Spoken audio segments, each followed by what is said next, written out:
All right. Hi, Ella. Hi. I thought today we'd spend a little bit of time learning about our brains. Do you feel like you know much about our brains?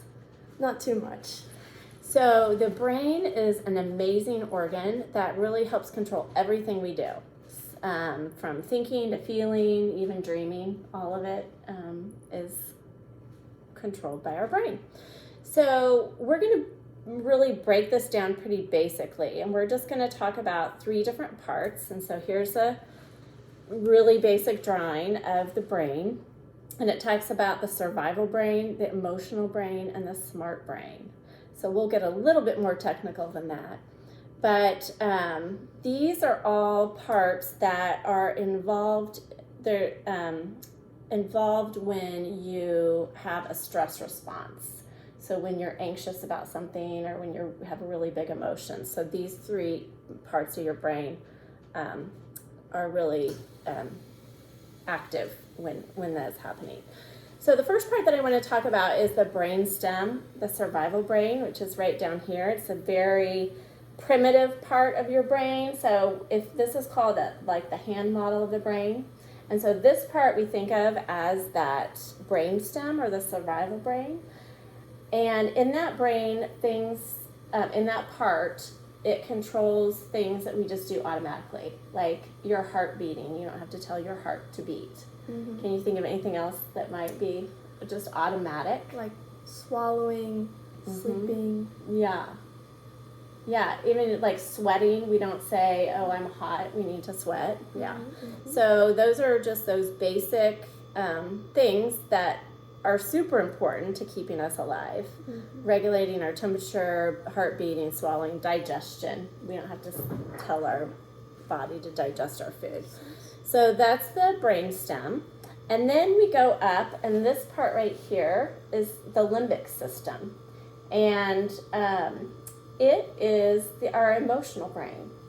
And there's a part in the limbic system that is called the amygdala, and it's a little part that's like the shape of the almond. Actually, we have 2 of them. And it is a group of cells that act as an alarm system.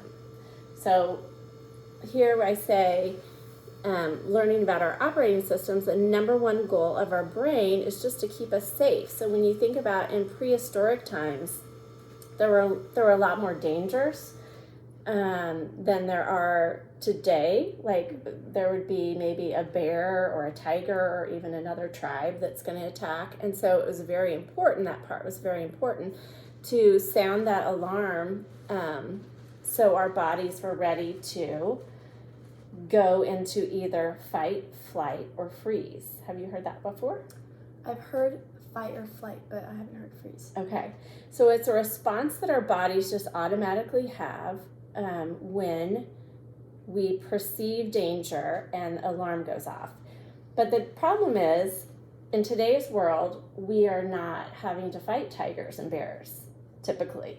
Mm-hmm. And so, but our bodies haven't really caught up to the world, and so we might get super nervous about taking a test or having a fight with a disagreement with a friend or something like that. And we might get anxious about giving a speech. And so we have those same responses. So what happens what are the physical symptoms that you feel when you, say, get really nervous, anxious? My heart rate definitely increases. Mm-hmm. Probably I start sweating a little bit, shortness of breath, maybe feel nauseous or something like that. Yeah, so all those are all really common.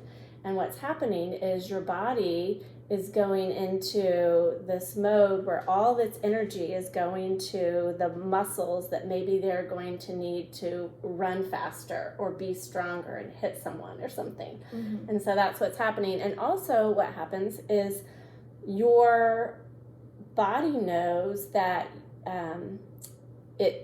it turns off. Well, let's talk about the next part. Okay, so we have the brainstorm, we have the limbic system with the amygdala, and then this part that I want to talk about is like our smart brain. So this is a prefrontal cortex, and it's right behind your forehead. So this is like the front of your head.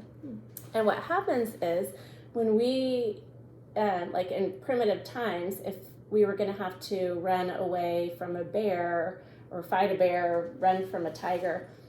If we took time to think about and problem solve what the next move is, we would probably be eaten. And so what our bodies do is they turn our thinking off, like that reasoning part of thinking through things.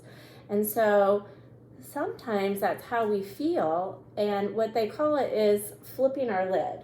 So when this emotional part gets really, really activated and we get really worried or mad or something, sometimes what happens is this thinking brain kind of goes offline, and it can't help us calm down. It just doesn't have it's not connected to this part. And I'm seeing we're almost out of time. So that's just basically what happens. But what we want to do is we eventually want to learn ways to keep that thinking brain online. And the more we practice things such as deep breathing or meditation or things like that, then the easier we can get back to that state of calm and use our thinking brain again.